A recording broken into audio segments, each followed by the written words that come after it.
the 2nd Division had held. But critically, it was sorely disorganized. Units had been split and split again in the best effort to keep the Russians at bay. As it was, succor was approaching from 2 different directions. Coming up from their camp, the lead elements of the 4th Division were finally arriving on the battlefield, and to their right, from their positions on the Sapoon Heights, a long column of black bearskins was marching its way towards Home Ridge.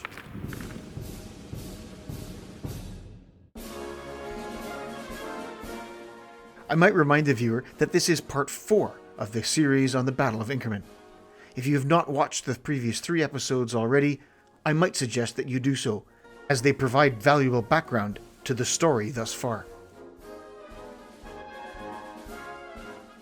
It must be remembered that although the Russian infantry had been held off to various degrees, they were possessed of great courage, and their efforts made a lasting impression on the British during the battle.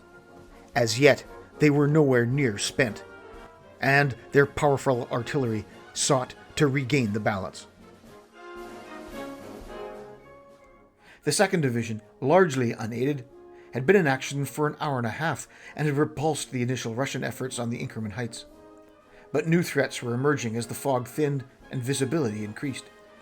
Soimonov's reserve of some 4 regiments, and 12 others of Pavlov's command, by this point under the newly united command of General Dannenberg, were now poised in a great arc from West Jut across Shell Hill and beyond.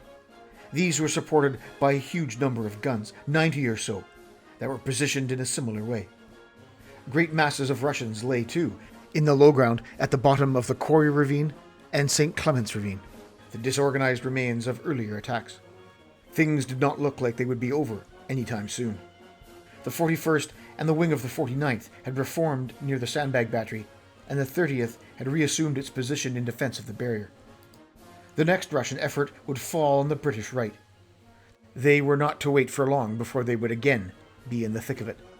General Dannenberg had by this time arrived on the heights and assumed overall command.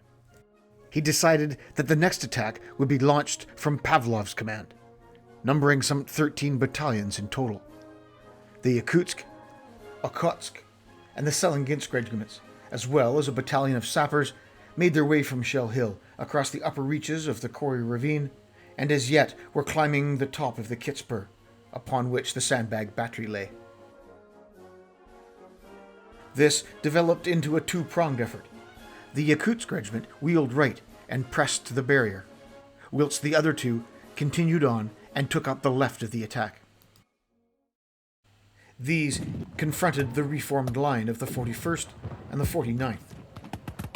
Adams deployed 2 companies to skirmish out in front, with the intent of driving in their Russian counterparts. The remainder stood waiting in line. The 50-odd files in extended order commenced their fire with such effect that the Russian skirmishers were forced back upon their main body. Surprisingly, these 2 companies delivered a charge, which found them briefly in the face of the leading company columns of their adversaries. This time, however, the Russians didn't break and plodded on in the face of their antagonists. The 41st and 49th commenced volley firing as their skirmishers cleared their front.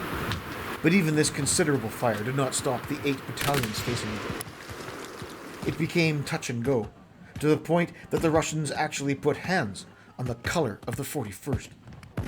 Sergeant Daniel Ford saved the moment by bayoneting the Russian during a rather spirited tug-of-war with the sacred flag. The combination of Russian numbers, their resolve, and the gunfire from above overcame the 700 or so men of the combined British battalions, and they fell back upon Fore Ridge. The Russians held the sandbag battery. Whilst this action was taking place, fighting at the barrier had also erupted. The Yakutsk, branching off from its divisional counterparts, pressed the small force of the 30th and what was left of the 55th Picket at the barrier. One can only imagine what must have been going through the minds of the 30th men. Already having met and driven off a concentrated attack made by the 4 battalions of the Borodino Regiment, they now were facing a similar attack made by another fresh 4 battalions of the Yakutsk. There had been little rest, and the men of the 30th were low on ammunition. The low wall gave some protection, and the 30th resisted valiantly. Their musketry told, and the advance of the Yakuts, although not turned, was certainly slowed. Crucially, the time that was being bought by Maneuverer and his men was allowing the 4th Division and the Guards Brigade to reach Home Ridge and provide the much-needed reinforcement to the beleaguered 2nd Division.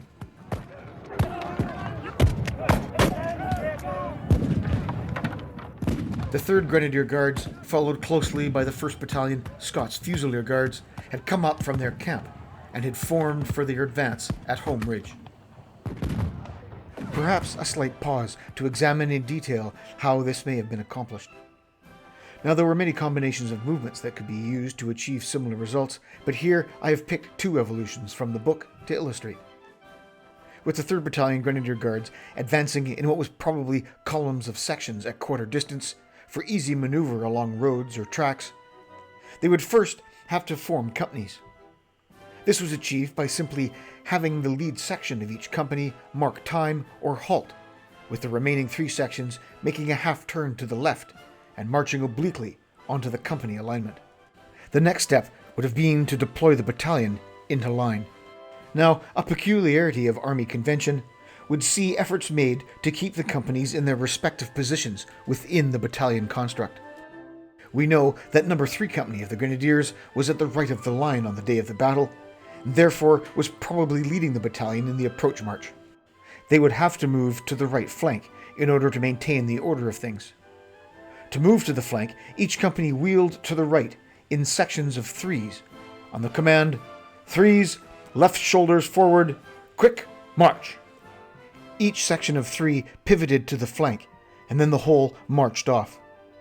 Now, as the rear company became uncovered by those in front, they doubled forward to the battalion alignment and took their place at what would eventually be the left of the line. This was repeated as each company became uncovered, doubling forward and taking up successive positions in the battalion line. The Grenadiers had 7 companies in the field that morning, although space has not allowed me to show all 7 here. The battalion was thus formed, dressed, and to keep direction, the colours were placed in the centre, probably between No. 5 and No. 6 Company. The Grenadiers would be first into action, but they would be supported by the 1st Battalion Scots Fusilier Guards. The 4th Division under Cathcart had also begun to arrive. The next hour or so was marked with an impossibly confusing and complex action. Battalions, half-battalions, companies, guns, and smaller isolated groups all swirled in a sea of fog, smoke, and scrub. When one looks at a map, it seems impossible that events could have occurred in such close proximity to each other, yet without neighboring groups so much as hearing, let alone being aware of what was transpiring mere yards from where they were. But this was the Battle of Inkerman, distilled to its purest form. There can be no doubt that one of the most significant presences on the battlefield was the Russian artillery. Having recorded ranges and positions on the 26th of October during the Battle of Little Inkerman, the great arc of Russian guns could bring nearly every part of the battlefield under significant gunfire. Common shell and spherical case, or shrapnel, was brought to bear and pounded the British infantry wherever it could. There is no doubt that a most significant proportion of British casualties were caused by this powerful Russian arm. As the 41st and the 49th were being pushed back off the Kitspur and the area of the Sandbag Battery, and the 30th back from the barrier, into the fray were launched the Guards, and the 1st of Cathcart's division. Moving forward to reconnoitre the line of advance, Sir Charles Russell, sent by the Duke of Cambridge, came across some guns coming into action, led by Captain Painter. He inquired as to where the enemy were. The response was so very much typical of the action at Inkerman. "They are all around us, but thickest there." He pointed off to the right of the line, through the fog, towards the Sandbag Battery. Cresting Home Ridge, the Grenadiers came under artillery fire from Shell Hill. Through shot and shell they advanced, 7 companies in line, with the colours in the centre.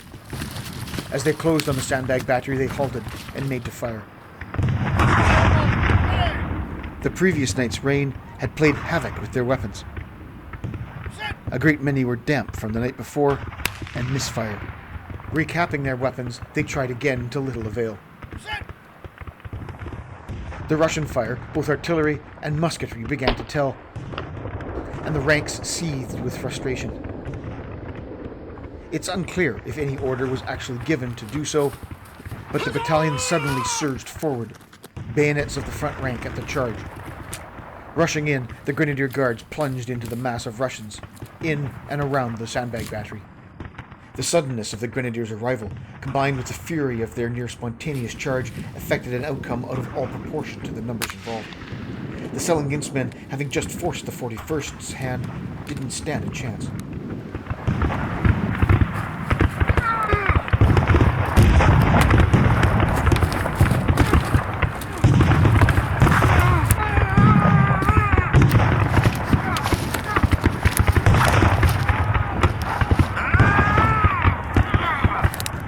The Russians tumbled down the Kitzbühel and St. Clement's ravine to the low ground below, reeling from the suddenness of the Grenadiers' assault.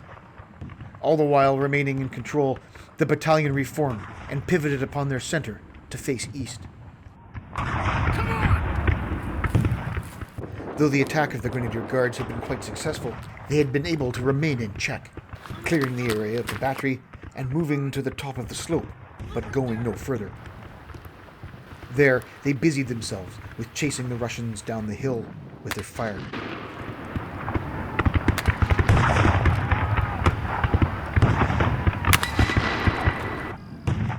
Whilst a great many Russians skulked along the slopes of the Kitzbühel, there were some who, still formed, were advancing up St. Clement's ravine. They were unknowingly moving to threaten what was now the Grenadiers' rear.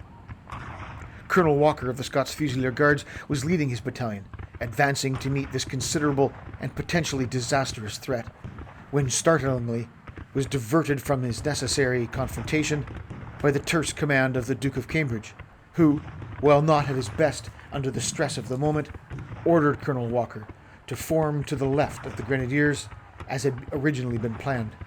Only the timely intervention of the brigade commander, Bentinck, saved the situation. Countermanding the Duke's blunder, he had the Scots Fusiliers turn about and reassume its previous posture.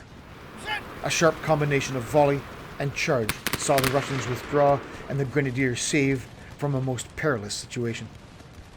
The fighting around the sandbag battery continued unabated, with attack and counterattack across the totally useless fortification. The Guards' disciplined attacks saw them stay to the high ground and not pursue the Russians down the steep slope. The Russians used the dead ground to collect, reorganize, and launch continued attacks up and over the Kitzbühel. By this time, the 6 companies of the Coldstream Guards had arrived, and they deployed on the right of the brigade, frustrating Russian efforts to turn the right flank of the Grenadiers. Despite the seesaw battle across the battery, the high ground was held for the moment by some 1,300 Guards, who had repelled the attacks of some 6,500 Russians. The brigade by this time did not present the ordered ranks, as seen on a London parade, nor even on a field day during happier times. The fog, the confusion, and the consistent attack and counterattack saw the Guards in places become very thin indeed. Extending to cover their front when required, opened the files. This was compounded by the scrub and the difficult terrain on the crest of the Kitzbühel. When ammunition ran low, the men were forced to find and take that of the dead and the wounded. There was little organization, and small groups fought desperately to maintain their foothold on the heights. A Captain Tower wrote, "The Miniers blasted them like flashes of lightning. After a minute or two, the columns would waver a little, then go to the right about and retire. Nevertheless, no sooner had one corps made off than its supporting battalion started up before our view, with the same stereotyped yells. They pressed us hard, but not a yard we would give. The groans of the wounded, the officers yelling, the soldiers shouting, and the firing almost deafened one. One of the most remarkable things about Russian troops was the noise they made in action. And I think it is catching, as I never heard our men make such yelling as they did all this day." While the tumultuous actions surrounding the sandbag battery were taking place, Malouver and his men of the 30th, tired and nearly out of ammunition, were being forced back from the barrier by the 4 battalions of the Yakutsk Regiment. They had numbered some 100 files initially, but now were somewhat less. Their fire was telling, but just not enough, and there came a point where Malouver, in the face of a determined advance of some 2,500 men of the Yakutsk Regiment, had to order a withdrawal. While initially somewhat unconcerned about the gap between the Guards and the barrier, the Duke of Cambridge now saw cause to send for reinforcements to cover his very exposed left and rear. In response to this request, Pennefather offered up a wing of the 95th under Champion. It wasn't his only concern, and he would be forced to send reinforcements both to the left and to the right. The 95th had been acting as the division reserve at Home Ridge, but now would begin their wholesale commitment to action by moving to support the Scots Fusilier Guards to the left of the sandbag battery. Near about this time, the first major reinforcements were arriving from the 4th Division under Cathcart.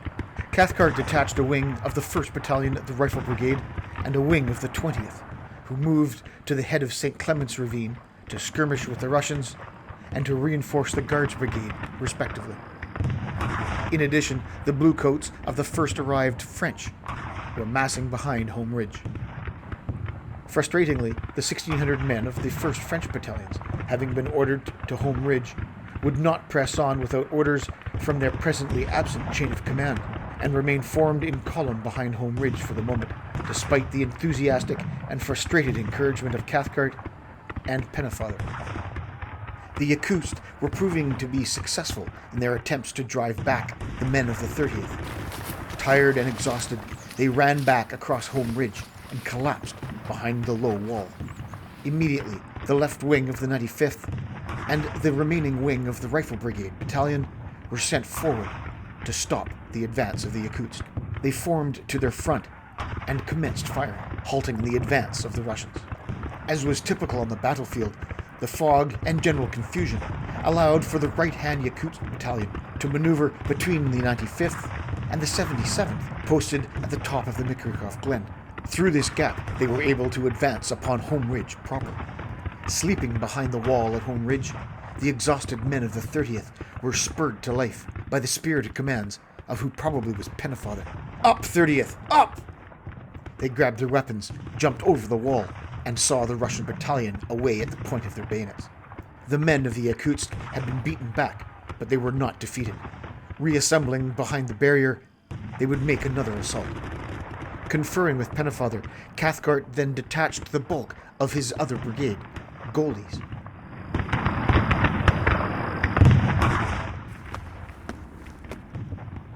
The fighting at the sandbag battery, characterized by its savage back-and-forth nature, had been going on for quite some time now. Russian forces were yet threatening to surround the British forces in that location, and seeing this, Cathcart, at the head of some of the elements of his division, decided to act.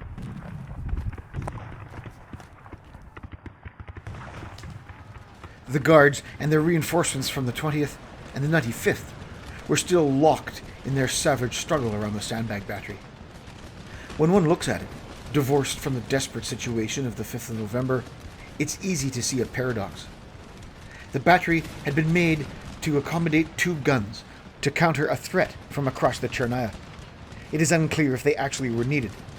Regardless, the battery now lay empty, but it had not been built for infantry use. It had no fire step, and with only 2 embrasures built for cannon, not masses of infantry, could not project even a fraction of the musket fire needed to defend it. It really was more of an obstacle than anything else, yet neither side could let it go.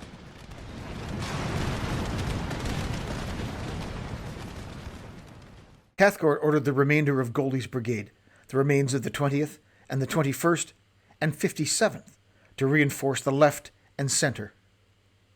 The 63rd were also detached, leaving the division with but the remains of Torrens' brigade, just 4 companies of the 68th and 2 of the 46th, as the only uncommitted elements. They would not be so for long. Although these men were desperately needed to plug the gap an emerging threat appeared between Torrance and the Coldstream Guards fighting further up the Kitzbühel. What was probably a battalion of the Sellingens Regiment had pushed south along the lower slopes of the Kitzbühel and had emerged near the crest, threatening the Coldstream right. He ordered Torrance to take his remaining 6 companies and attack on the right of the Coldstream Guards. Torrance's 6 companies opened fire, despite the admonishment of General Airy, Raglan's aide, to continue towards the gap. Cathcart decided that his own tactical judgment was perhaps, in this case, superior. Here, in these views, we can see the rear of the east end of Home Ridge, with the sandbag battery in the distance over on the right. It was from the high ground on the left of the image from where Cathcart began his advance. The Yakutsk were by now reformed behind the barrier and made another attack, this time on the right of Home Ridge, largely undefended at this time. In what most assuredly would be classified as the nick of time, the remaining wing of the 20th and the 57th marched into the gap. Upon confronting the large number of Russians, Captain Stanley of the 57th, sensing some apprehension from the ranks, commanded, "Remember Albuherra." In that bloody battle, fought some 43 years previously in Spain, the 57th had been rallied by the call of "Die hard, 57th, die hard," which had subsequently become their nickname. Upon hearing this historic cue, the 57th men, facing a hugely outnumbered foe, did as their forebears had done, stood fast, and saw the Russians retreat back down the Corey ravine. This brought a modicum of stability to the center and the left. On the right, however, a series of events would unfold that would at first seem to indicate some sort of victory, but very shortly thereafter would prove to nearly compromise the British right. Conspicuous on the battlefield in their red coatees, as they had discarded their greatcoats earlier, the 4 companies of the 68th and the 2 of the 46th under Torrance launched their assault into the left-hand Sellingens battalion, climbing the Kitzbühel in an effort to outflank the Coldstream Guards. What happened next was a chain reaction of sorts. The Russians reeled back from this flank attack, and the local success proved irresistible to the members of the Guards Brigade and their attached reinforcements of the 20th and the 95th. This, despite pleas and orders to the contrary, the entire brigade ended up sweeping down the hill, following the Russians to the bottom of the Kitzbühel. Like toppling dominoes following Torrance's lead, in sequence they charged down the slope, routing the Russians to the bottom of the hill.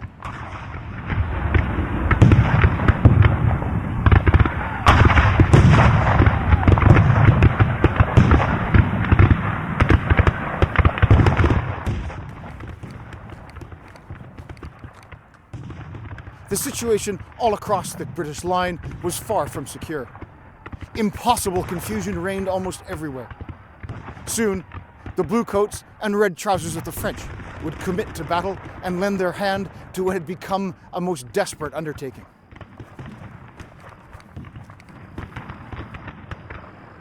Hopefully disorganized, the British, now at the bottom of the Kitzbühel, were cut off from Home Ridge. To add to it, the architect of the attack, Cathcart, had been shot and killed. Those who found themselves winded and cut off now had to climb, as their Russian attackers had done, up the hill. It was no mean feat. Small parties of men, some under the command of corporals and even privates, did their best to ascend the heights, despite it swarming with Russians, intent on sweeping the British from the crest. The position seemed lost. Impossibly separated and disorganized, the British right seemed to have crumbled, a victim of its own success. As the Russians moved to clear the heights for good, one last attack was made by a mere handful of men who had struggled back up the Kitzbühel in an effort to rejoin their battalions. There were only 20, and they sprung upon the Russian skirmishers facing them and knocked them out of the way. Rallying close, they then plunged headlong into what was probably a battalion of the Okhotsk. They fought until there were only 7 left, lying wounded upon the ground in the midst of Russian bayonets. The situation on the slopes of the Kitzbühel was impossibly confused. Russian and Briton alike clambered amongst the scrub, some trying to assail the heights, some trying simply to climb them back from whence they came. Although the Russians had vacated the heights around the sandbag battery to a degree, there were still forces at the barrier and coming up from St. Clement's Ravine. It was these Russian battalions who would very nearly win the day. Despite the heady charge down the Kitzbühel of most of the guards and their attachments, there did remain some who, upon the exhortations of their officers, remained around the sandbag battery. One party of about 100, primarily Grenadiers, with their colours, along with the Duke of Cambridge, saw themselves isolated in the swirling fog. The attack down the Kitzbühel had left the British spent and short of ammunition. Their heady success now turned into a crisis, as a concurrent Russian attack now came up from St. Clement's Ravine, crossing the Kitzbühel, and was now overlooking the scene of Cathcart's attack. What was left of the Grenadiers, some 100 men in their colours, plus a small band of the Coldstream Guards and the 20th, along with the Duke of Cambridge, were nearly overwhelmed as a Russian attack surged up from below. The British right had now become hopelessly fragmented with the headlong attack down the Kitzbühel. Perhaps this moment might have secured victory for the Russians, even a local one. But as the Battle of Inkerman tells so many stories of timely arrivals and moment-saving appearances, the French had finally decided to act. Coming up from St. Clement's Ravine, the Russian battalions surprised the Duke and his small band. Indeed, it was the preliminary Russian musketry that alerted them to the threat to their rear at all. The small band of Grenadiers went to the right about and launched themselves towards Home Ridge, fending off the Russian advances by moving obliquely to their left. Keeping a steady fire as they were able to, it would seem that although grossly outnumbering the tiny group, the Yakutsk and the Okhotsk men did not move decisively to eliminate the somewhat desperate Grenadiers marching towards Home Ridge. Finally receiving orders from General Burbakai, advancing down Fore Ridge with bugles sounding, the French 6th Regiment of the line crashed into the right flank of the Russian advance. The riflemen who had been at the top of St. Clement's Ravine joined in, sending the Russian battalions tumbling back down to the low ground. The French now held the spur between St. Clement's and the Corrie Ravine. The right had been saved. Accompanying his French battalions, General Bosquet, astonished at the slaughter that surrounded the sandbag battery, remarked stoically, "Quel abattoir." Thus far, the Russians hadn't been able to move the Allies off the Inkerman heights, despite the fact that by the numbers involved, they were at a significant advantage. Tenacity, the fog, aggressive local action, and the crushing effect of British musketry had all combined to keep the Russians at bay. But the battle wasn't over by a long shot. More men would be needed, and further countless acts of sacrifice and doggedness would be required to see the Russians off of the Inkerman heights. But that is the story for our next chapter.